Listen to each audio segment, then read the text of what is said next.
do 30-ball rallies. It's 2 balls. She's going to me. You're very quick. I'm not going. I'm going a normal speed. Ask any ref here. I go at medium pace speed. She's But she can't. It's every single point. A WTA chair umpire allowed Laura Siegemund to push the limits of the shot clock repeatedly during her controversial first-round match against Coco Gauff at the 2023 U.S. Open. While Gauff was being forced to wait and even questioned for serving too quickly, her opponent appeared to escape multiple time violations with minimal consequences. Frustrated by what she believed was unequal enforcement of the rules, Gauff eventually walked to the chair and demanded an explanation. After watching Siegemund exceed the allotted time on several occasions while receiving only a single penalty, many fans felt the officiating had become impossible to ignore. The crowd's reaction quickly turned against Siegemund, and what began as a tense tennis match evolved into one of the tournament's biggest controversies. The incident left viewers debating whether the umpire was simply overwhelmed by the moment, made poor judgments under pressure, or failed to apply the rules consistently. Before deciding for yourself, it's important to look at exactly what happened during that dramatic 2023 U.S. Open clash between Coco Gauff and Laura Siegemund. Never ready when I'm serving. She went over the clock like 4 times. You gave her time violation once. How is this fair? No, you're calling the score after the point is over. It's not like we're playing 1 point. You're calling the score like 6 seconds after the point is over. Yeah, she's 100% right. You missed her like Coco Gauff entered her first-round match against Laura Siegemund at the 2023 U.S. Open as the clear favorite. Playing on home soil inside a packed Arthur Ashe Stadium, she had the crowd firmly behind her and was expected to move comfortably into the next round. But Siegemund approached the match with a very different strategy, using long pauses between points and a deliberate pace that many believe disrupted the flow of play. Under WTA rules, players are given 25 seconds between points, with a visible shot clock counting down to 0. If a player is not ready to serve when the clock expires, a time violation can be issued. It is a straightforward rule based on a measurable countdown, rather than subjective judgment. Throughout the match, however, Siegemund repeatedly pushed the clock to its limit. Gauff later suggested that her opponent exceeded the allotted time on multiple occasions before any action was taken. According to Gauff's count, there were at least 4 instances that should have resulted in violations, yet only 1 official warning was issued. At the same time, Gauff maintained that she was serving at a normal pace and simply trying to keep the match moving. She wasn't rushing points or attempting to gain an advantage. She was playing within her usual rhythm. Yet somehow, the player trying to maintain a reasonable tempo found herself at the center of a controversy that left fans questioning the consistency of the officiating.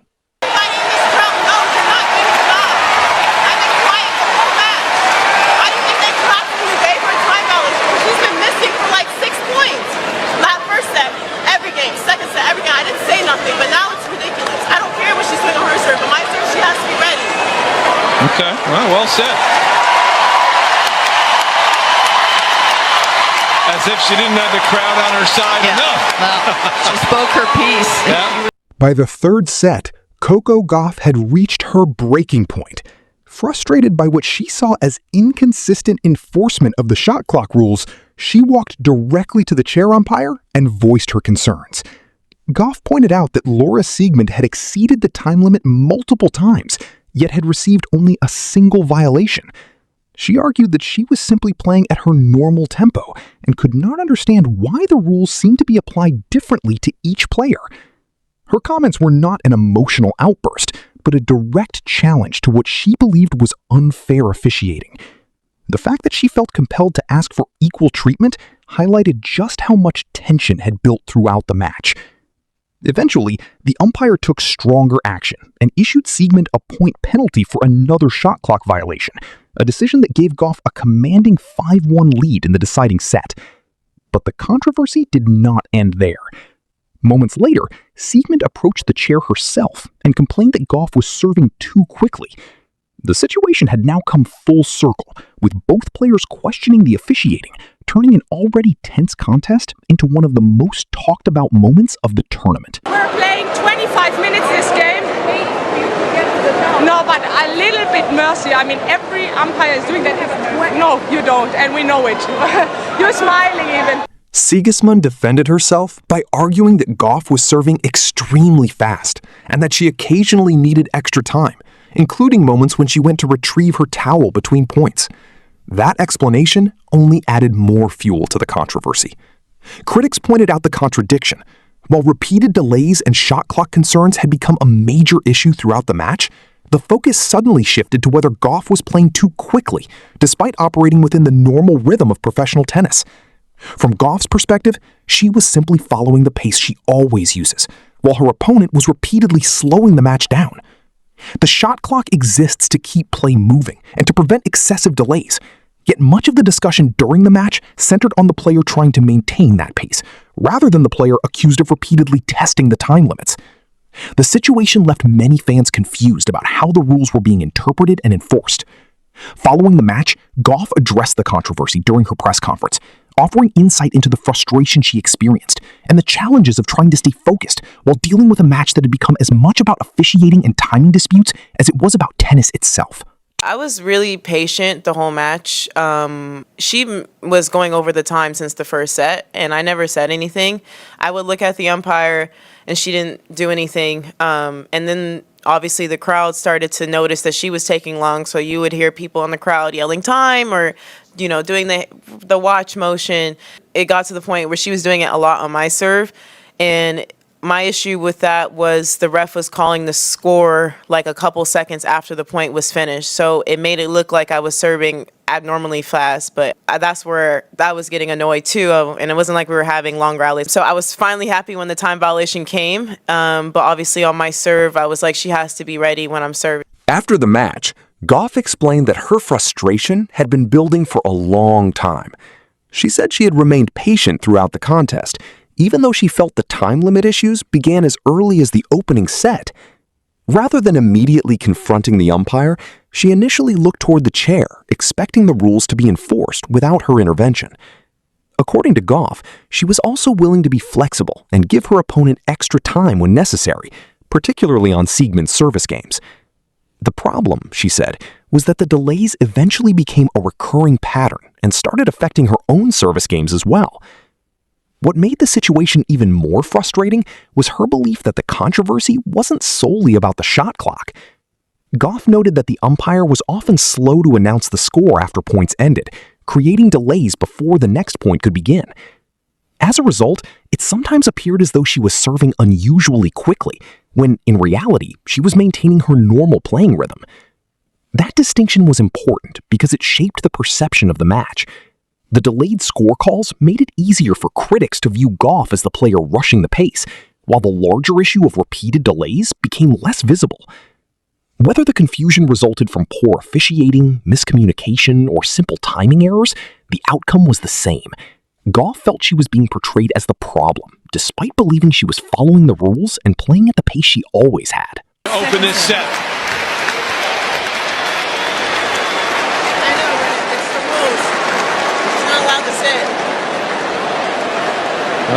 Siegmund must have said something. Gauff later admitted that speaking up did not come naturally to her. She explained that she dislikes confrontation and spent much of the match debating whether she should say anything at all. Even as her frustration grew, she worried about how her actions would be perceived and whether voicing her concerns would cause people to label her as a complainer. That internal struggle reveals the unique pressure she was facing. At just 19 years old, competing on the biggest stage in American tennis, she wasn't focused solely on winning points and advancing in the tournament. She was also weighing every word and reaction, aware that millions of fans, commentators, and critics were watching her every move. Gauff acknowledged that she constantly thinks about how her maturity is judged because public scrutiny can be relentless. She understood that a single emotional moment could become the story instead of the match itself. As a result, she worked to express her frustration respectfully, choosing her words carefully and making sure her concerns were communicated without crossing any lines. Managing that level of emotional control while competing in a high-pressure Grand Slam match is a challenge for any athlete, let alone a teenager. For Gauff, the situation became about more than disputed time violations. It was about trying to stand up for herself while maintaining the composure and professionalism that the public expects from her. The controversy highlighted just how difficult that balancing act can be when players feel the rules are not being enforced consistently. The controversy reached its peak when the chair umpire finally issued Siegmund a point penalty for another time violation, a decision that dramatically shifted the momentum of the match in Gauff's favor. With the penalty helping her build a commanding lead in the deciding set, it appeared the contest was all but over. To her credit, Siegemund mounted one final push and narrowed the gap, making the score 5-4 and briefly raising the tension inside Arthur Ashe Stadium. But Gauff remained composed under pressure. Serving for the match, she closed out the final set and secured a hard-fought 3-6, 6-2, 6-4 victory. The win allowed her to advance to the next round, and in hindsight, it became the first step in a remarkable run that culminated in her capturing her first Grand Slam title at just 19 years old. Yet, despite the happy ending, the match remains one of the most controversial moments of her championship campaign. What should have been a straightforward first-round encounter turned into a prolonged battle over time violations, officiating decisions, and competitive fairness. Many observers were left wondering how different the outcome might have been if the rules had been enforced consistently from the very beginning. The drama didn't end when the final ball was struck either. In the aftermath, Siegemund's comments during her post-match press conference sparked even more debate and offered a very different perspective on the events that had unfolded on court. The first time I'm crying in a press conference. As a tennis player, you are a performer. You owe the people. You owe the kids that watch. And I'm just a bit... I mean, at the end of the day, I go home and I can look at myself and I can say, I did a great job. But did I get anything from the people for that? Even less than a zero, because they treated me bad. Like, they treated me like I was a cheater, like I was, like, trying, sneaky ways to win this match or something. They treated me like I was a bad person. But, there are people who are throwing rackets, who are screaming, who are, like, making bad gestures toward the audience. I did not one moment in the whole match, and there was a lot of tension going on. Not one moment I did anything. I was just slow. And that's... That's something in the rule. I get my time violation. That's fine. Yeah. No. Siegemund's post-match press conference was emotional, with the veteran visibly upset as she reflected on her experience in front of the New York crowd. She spoke about how professional tennis players are entertainers as well as competitors, and said it was difficult to leave the court feeling as though she had received little support from the spectators. According to Siegemund, the crowd treated her as if she had done something wrong, viewing her as a player trying to win through questionable tactics rather than through tennis alone. She pointed out that she had not engaged in any obvious displays of poor sportsmanship, such as smashing rackets, screaming at fans, or making disrespectful gestures. From her perspective, she had simply played her game and found herself cast as the villain of the match. However, many fans saw the situation very differently. The frustration inside Arthur Ashe Stadium had been building throughout the contest as repeated delays and time management disputes became a central storyline.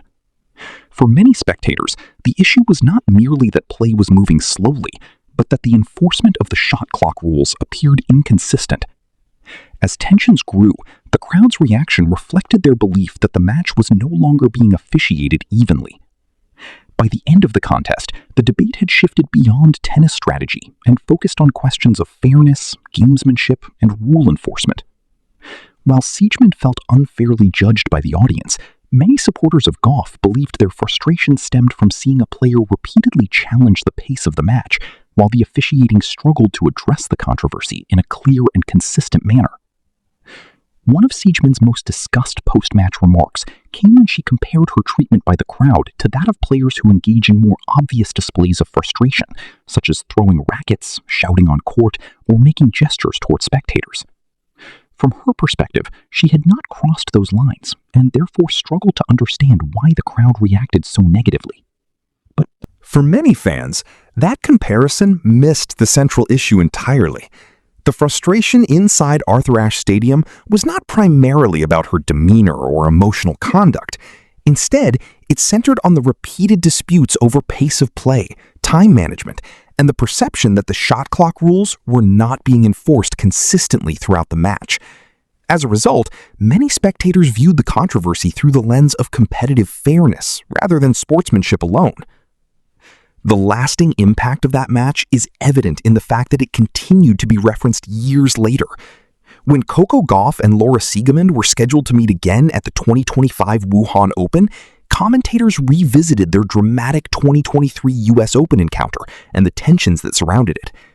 The discussion highlighted how memorable the controversy had become within tennis circles, particularly because questions about pace of play and officiating remained attached to the rivalry. Despite that history, Gauff approached the rematch with professionalism, describing Siegemund as an experienced and challenging opponent. Her comments reflected the respect competitors often show publicly, even after contentious matches.